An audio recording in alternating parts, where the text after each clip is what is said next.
El 10 de marzo de 1526, varios vecinos de la ciudad de Panamá atendían a misa. Esta era presidida por el cura Fernando de Luque. Al frente del altar se encontraban Francisco Pizarro y Diego de Almagro, dos señores castellanos con poco más de 50 años. En el momento de la consagración, Luque partió la hostia en tres, dos de los pedazos para Almagro y Pizarro respectivamente, y el tercero para el propio Luque. No era una simple ceremonia, sino la ratificación ante Dios de la empresa que los tres hombres habían acordado, la conquista del Perú. Ya habían pasado para entonces 32 años desde que Colón descubrió las Indias y 13 desde que Vasco Núñez de Balboa había descubierto el Mar del Sur, también conocido como el Océano Pacífico. Años después de que Balboa escuchara de la boca de un indio la historia sobre un reino con barcas de vela y remo en los mares más al sur y gente con oro tan abundante como el hierro en España. Los habitantes de Panamá, sin embargo, eran incrédulos con respecto al Perú. Pizarro y Almagro, siendo más jóvenes, ya se habían lanzado en una ocasión a la búsqueda de ese gran imperio de oro y plata, pero no habían encontrado más que tempestades, nativos hostiles, bosques inclementes y hambre. No habían podido ir más allá de las costas de Pasto y perdieron en este viaje las fortunas que habían hecho en sus viajes anteriores, por lo que el cura Luque les financió en asociación. Partieron días después de esta misa. La suerte no estaba de su lado, pues encontraron más de lo mismo: indios, selvas y tormentas. Pero ante sus ojos, cuando los cielos empezaron a calmarse luego de una tempestad, comenzaron a observarse rastros de una civilización, plantaciones y lo que parecía ser una ciudad. Habían llegado a Tumbes, en el Golfo de Guayaquil. Aquella región había ofrecido a su vista no playas estériles ni ruinas lugareñas, sino toda la brillante apariencia de un reino rico y floreciente. El estado de la expedición, no obstante, era deplorable. Almagro fue en búsqueda de refuerzos en Panamá. Inmediatamente a su llegada, se presentó ante el nuevo gobernador de la provincia, Pedro de los Ríos, a quien solicitó ayuda para cumplir con su campaña de conquista. Para su sorpresa, su solicitud fue negada, ya que Ríos se había enterado de las penurias a las que la tripulación fue sometida. Pizarro regresó a Panamá a finales de 1527, convencido de que había descubierto un gran imperio. La noticia se regó rápidamente, y ya en quiebra, Pizarro procuró conseguir apoyo de Ríos para una eventual conquista de este gran reino, pero no encontró más que negativas. Almagro, Pizarro y Luque, a quienes no detenían los obstáculos, resolvieron pedir apoyo al mismísimo rey Carlos de España. Francisco Pizarro partió en la primavera de 1528 hacia Europa. Allí redactaron la capitulación de Toledo, dándole a Pizarro los derechos sobre la conquista del Perú y la gobernación de esta nueva provincia. Mientras tanto, en el Perú, el imperio incaico se encontraba en medio de una guerra civil, con la muerte del Zapa inca Huayna Cápac y su heredero Ninan Cuyuchi por una rara enfermedad que se esparcía desde el norte del imperio. Esta era nada más y nada menos que la viruela, mal que los europeos comenzaron a esparcir a lo largo del continente a su llegada, aunque de manera inconsciente. Esto desató una crisis de sucesión que enfrentó a los dos hijos restantes del difunto Zapa inca, Huáscar y Atahualpa.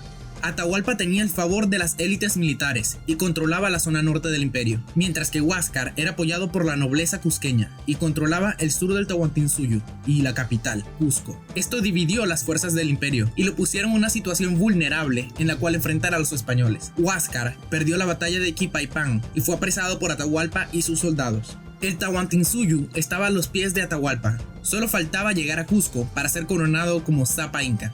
Sin embargo, no dejaban de llegar noticias sobre ciertos hombres barbudos y de color pálido, que habían sido avistados en Tumbes subiendo por la cordillera. Así que decidió establecer un campamento en la ciudad de Cajamarca para recibir a estos extranjeros antes de marchar a la capital. Pizarro, llegado de Europa con el permiso del rey para conquistar las tierras de los incas, ya se encontraba al pie de los Andes junto con su ejército. Estaba convencido de que la voluntad de Dios era tomar en su nombre tal imperio, y la generosidad de los nativos en las ciudades por las que pasaban no hicieron más que reforzar esa creencia. Cada tanto recibía embajadores de Atahualpa con regalos. Estaba ansioso de conocerlos. No había nada que los nativos pudiesen temer después de todo. ¿Qué podían hacer un puñado de hombres contra toda una nación?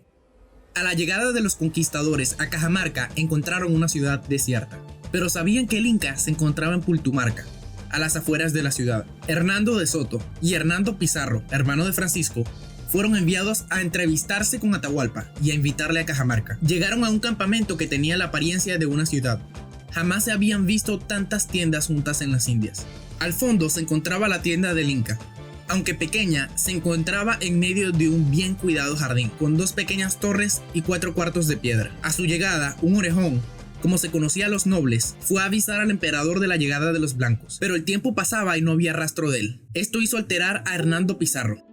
«Decidle al perro que salga», exclamó Pizarro por desesperación.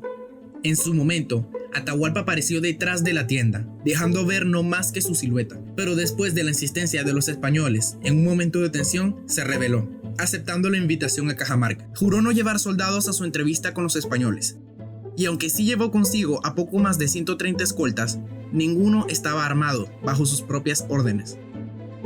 Según los cronistas, Atahualpa entró en Cajamarca el 15 de noviembre de 1532, con más de 40,000 súbditos, entre bailarines, músicos y nobles. Francisco Pizarro había ocultado a sus tropas dentro de los edificios.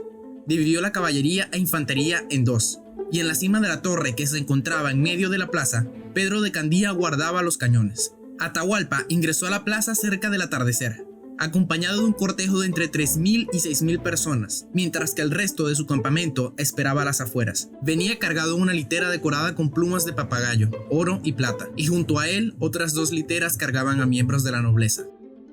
Fray Vicente Valverde fue al encuentro del Inca junto con su intérprete el indio Felipillo, o según otros, Martinillo. Valverde, con una Biblia en la mano, le leyó el requerimiento exigiéndole sumisión a España y la adopción de la fe católica. Atahualpa, curioso por el raro objeto que tenía en su mano, se lo pidió a Valverde. Este le entregó el libro. El Inca, agarrando la Biblia, lo abrió, lo analizó y se lo acercó al oído, esperando escuchar la palabra de Dios de la que hablaba Valverde. Pues al ver que este objeto no tenía poder especial, lo tiró al suelo. A lo que dijo: «Yo sé bien quiénes sois vosotros, y en qué andáis. Sé lo que habéis hecho en el camino, y cómo habéis tratado y robado a mis caciques. Y no me moveré de aquí hasta que me devolváis todo lo que me han robado». Valverde gritó: «¿Qué hace vuestra merced? Que Atabalipa está hecho un Lucifer. Salid a él, que yo os absuelvo, cristianos». Los 168 españoles salieron de su escondite. «¡Santiago!» era su grito de guerra. La corte de Atahualpa se abarrotó en las salidas tratando de escapar de la masacre.